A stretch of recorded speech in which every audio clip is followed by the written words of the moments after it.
The first hour of our meeting will really not be part of the meeting. It's just to introduce to you the devotees who are here by hearing a few of their words, talking about mainly the senior members who have come here. And we request them to speak between 5 and 10 minutes each, and we request you to speak about the miracles Lord Chaitanya did in this world, directly or through his devotees. This is my humble request, just freely. So I am requesting, Lumila, can you speak first, please? They say ladies first, so. You give me the topic 2 seconds in advance, and then you ask me to speak first. But you can speak freely. Speak your heart. 2 seconds notice. Miracles.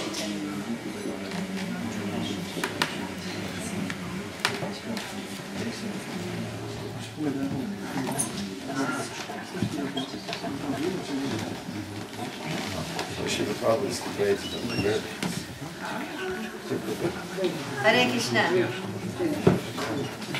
So, the miracles of Chaitanya Mahaprabhu.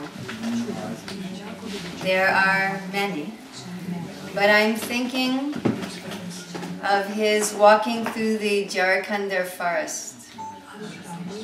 And when Chaitanya Mahaprabhu went to Vrindavan, we know, of course, that because he promised Sachimata that he would stay in Puri, he didn't make his residence in Vrindavan. And even the first time that he tried to go, he turned around and went back. Rupa Goswami said, "You're going with a big crowd, you should just go with a small group." And many of the associates of Chaitanya Mahaprabhu never even visited Vrindavan. Even Gadadhar Pandit never went to Vrindavan. But on the way to Vrindavan, Chaitanya Mahaprabhu was chanting Harinam. And in those days, the Vrindavan forest was really a forest. You go now to the Vrindavan forest and it's all shopkeepers and concrete. And now the government is pouring more concrete. Am I speaking slowly enough for you to translate? Yes. Is it working slowly enough for you? I'm asking you, am I speaking slowly enough for you to translate? So today when you go to the forest of Vrindavan, there's not very many forests left. But then it was really forests, and there were wild animals in the forest.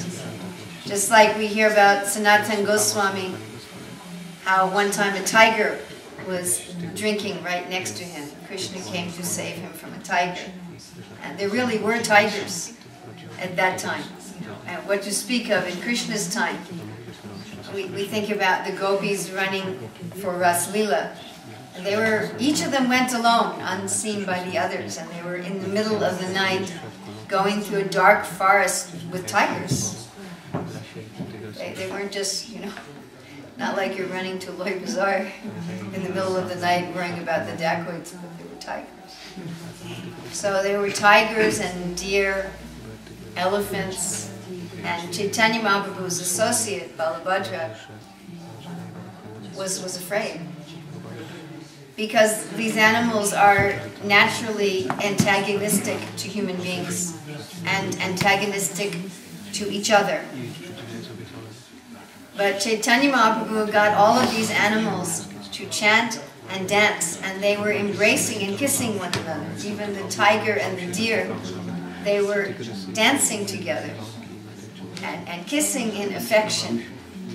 So this, of course, is what Lord Brahma saw after Brahma stole the boys and the calves, and then he came and saw that each cowherd boy and each calf manifested as Vishnu. And Lord Brahma was bewildered and offered obeisances.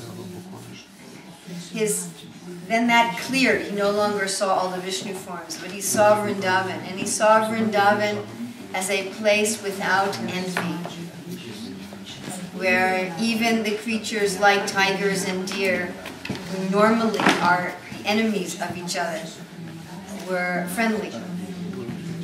So this, of course, is supposed to be the idea of spreading Krishna consciousness all over the world. Just like my Guru Maharaj Srila Prabhupada called it the International Society.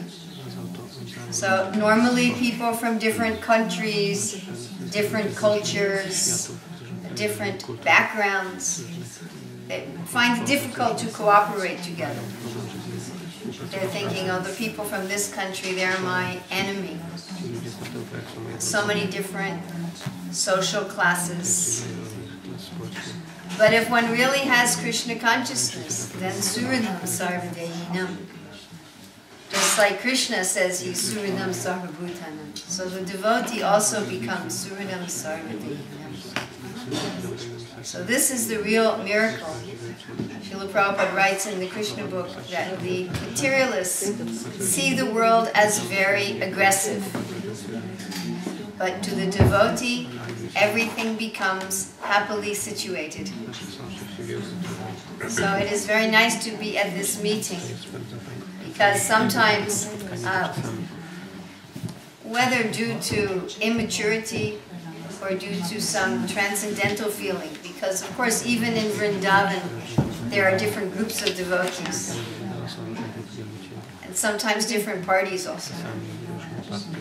Chandravali's party, they sometimes appear to be antagonistic to Radharani's party.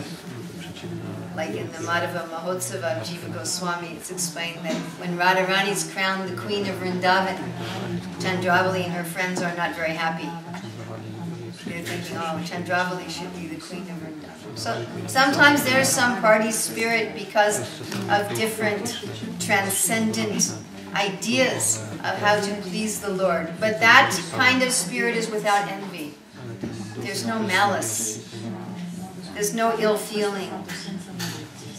And other times there is this feeling of enmity because of functioning on the materialistic platform, what Bhaktivinoda Thakur calls the Prakriti Bhakta. One is, Kandhastu says, why do we call the Prakriti Bhaktas Bhaktas at all? He said, because one must have sadhu sangha. Everyone is enjoying to associate with the Vaishnavas. And people functioning at the lowest level of Krishna consciousness are not really Vaishnavas. But then those who are actually Vaishnavas will not associate with them. So if you say they are Prakriti Bhaktas, then even the advanced Vaishnavas, they will give their association. So just as Sri Chaitanya Mahaprabhu, he had the deer and the tiger dancing, so here in this meeting we have all different groups are dancing together. So we may have our different missions in the service of the Lord, but still we should be able to share kirtan, share prasadam, be able to share our resources. Otherwise, if we seek to unite the world under Chaitanya Mahaprabhu's banner, so we have to show that that is possible. If we're going to go to the people of the world in general and say, yes, we have the uniting principle, then we have to demonstrate among ourselves that we have the uniting principle. So we see also Chaitanya Mahaprabhu, not only did he unite the tigers and the deer, he united the Hindus and the Muslims. Haridas Thakur, in the Premadhwani prayers that Srila Prabhupada gave us, you notice only one devotee we're saying Jai, it's Haridas Thakur, if you've ever thought about it. So the Hindus and the Muslims and the so-called fallen Hindus like Rupa and Sanatan, we work for the Muslims. And of course when Chaitanya Mahaprabhu appears as Lord Ramachandra, then not only are the animals just dancing a little while in the forest, they are full-time servants. The monkeys and the vultures even. So this is the real miracle, that even if we're a monkey,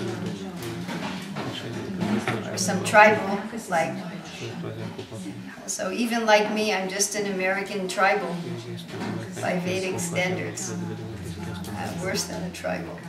So we may be tribals, we may be animals, whatever, but we can all work together in the service of the Lord, and we show yes, we have different missions, but at least on the platform of Kirtan, Prasadam, Sadhu Sangha, Shastra, Dham, on that platform we are united. Then we can go to the world in general and say, here is the key for unity and diversity. Thank you. Hare Krishna.